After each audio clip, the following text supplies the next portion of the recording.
नमस्कार प्रणाम। देश के दिग्गज वकील में शुमार हरीश साल्वे आज एसबीआई की तरफ से सुप्रीम कोर्ट में दलीलें पेश कर रहे थे। मामला था चुनावी बॉन्ड की जानकारी देने के लिए थोड़ा और वक्त मांगना, लेकिन साल्वे की हर दलील को चीफ जस्टिस DY चंद्रचूड़ काट रहे थे। इलेक्टोरल बॉन्ड पे एसबीआई की याचिका पे सुनवाई के दौरान सुप्रीम कोर्ट ने देश के सबसे बड़े बैंक को जमकर खरी खोटी सुना दिया है। यही नहीं, एसबीआई की तरफ से पैरवी कर रहे देश के नंबर 1 वकील हरीश साल्वे बैक फुट पे नजर आए। 5 जजों की बेंच ने अगुवाई कर रहे chief justice DY Chandrachud Salve की हर दलील को काट रहे थे। इलेक्टोरल बॉन्ड की जानकारी देने से जुड़े केस में state bank of India SBI की याचिका पे सोमवार को सुप्रीम कोर्ट ने करीब 40 मिनट में फैसला सुना दिया। SBI ने कोर्ट से कहा कि बॉन्ड से जुड़ी जानकारी देने में हमें कोई दिक्कत नहीं है, लेकिन इसके लिए कुछ समय चाहिए। इस पे CJI DY चंद्रचूड़ ने पूछा कि पिछली सुनवाई 15 फरवरी से अब तक 26 दिनों में आपने क्या किया है। करीब 40 मिनट की सुनवाई के बाद सुप्रीम कोर्ट की 5 जजों की संविधान पीठ ने फैसला सुनाते हुए कहा कि SBI 12 मार्च तक सारी जानकारी का खुलासा करे। इलेक्शन कमीशन सारी जानकारी को इकट्ठा कर 15 मार्च शाम 5 बजे तक इसे वेबसाइट पे पब्लिश करे।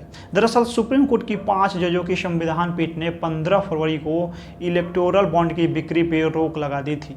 साथ ही SBI को 12 अप्रैल 2019 से अब तक खरीदे गए इलेक्टोरल बॉन्ड की जानकारी 6 मार्च तक इलेक्शन कमीशन को देने का निर्देश दिया था। 4 मार्च को SBI ने सुप्रीम कोर्ट में याचिका लगाकर इसकी जानकारी देने के लिए 30 जून तक वक्त मांगा था। इसके अलावा court association for democratic reform ADR की उस याचिका पे भी सुनवाई की गई, जिसमें 6 मार्च तक जानकारी नहीं देने पे SBI के खिलाफ अवमानना का केस चलाने की मांग की गई थी।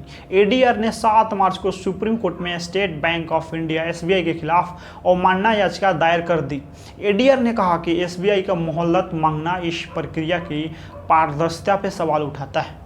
SBI का IT सिस्टम इसे आसानी से मैनेज कर सकता है और बॉन्ड में एक यूनिक नंबर होता है। इसके जरिए रिपोर्ट तैयार इलेक्शन कमीशन को दी जा सकती है। कोर्ट ने SBI को 6 मार्च तक चुनाव आयोग को जानकारी देने का निर्देश दिया था, लेकिन 4 मार्च को ही SBI ने सुप्रीम कोर्ट में याचिका दायर कर दी, जिसमें कहा गया कि राजनीतिक दलों के इलेक्टोरल बॉन्ड की जानकारी का खुलासा करने के लिए 30 जून तक का समय दिया जाए।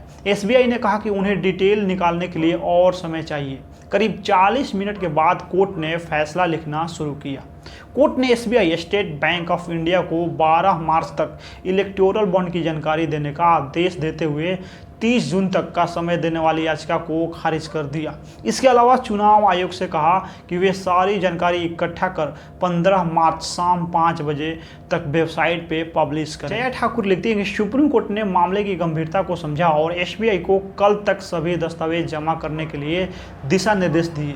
यह बहुत अच्छा फैसला है, मैं इसका स्वागत करती हूँ। CPIM महासचिव सीताराम येचुरी कहते हैं कि सुप्रीम कोर्ट ने SBI की याचिका खारिज कर दी है। हम इसका स्वागत करते हैं। यह पॉलिटिकल फंडिंग की पारदर्शिता के हित में है, खासकर देश और विशेषकर चुनावी फंडिंग के लिए। कांग्रेस नेता पवन खेड़ा कहते हैं कि हम सुप्रीम कोर्ट के इस ऐतिहासिक फैसले का स्वागत करते हैं। पूरा देश हैरान है कि बीजेपी जनता के बीच जानकारी देने से क्यों डरती है। लोगों को यह जानने का अधिकार है कि किस कंपनी ने किस राजनीतिक दल को कितना फंडिंग दिया है। सुप्रीम कोर्ट में इलेक्टोरल बॉन्ड पे सुनवाई के दौरान SBI की सभी दलीलें फेल हो गई। सुप्रीम कोर्ट ने भारतीय स्टेट बैंक की दलीलें खारिज करते हुए 12 मार्च तक पूरी डिटेल देने का आदेश दिया है। इससे पहले SBI ने सर्वोच्च अदालत से वक्त देने की गुहार लगाई थी। इलेक्टोरल बॉन्ड पे सुनवाई के दौरान भारतीय स्टेट बैंक SBI को सुप्रीम कोर्ट से बड़ा झटका लगा है। सोमवार को हुई सुनवाई के दौरान सुप्रीम कोर्ट SC ने SBI को 12 मार्च तक की पूरी डिटेल देने का आदेश दिया है।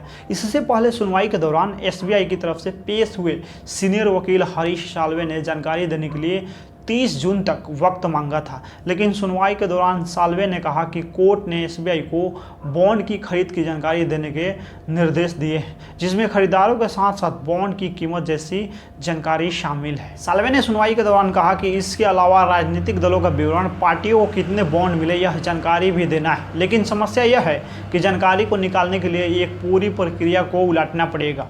SOP के तहत यह सुनिश्चित किया गया था कि बॉन्ड के खरीदार और बॉन्ड की जानकारी के बीच कोई संबंध न रखा जाए। हमें यह भी बताया गया था कि इसे गुप्त रखना है।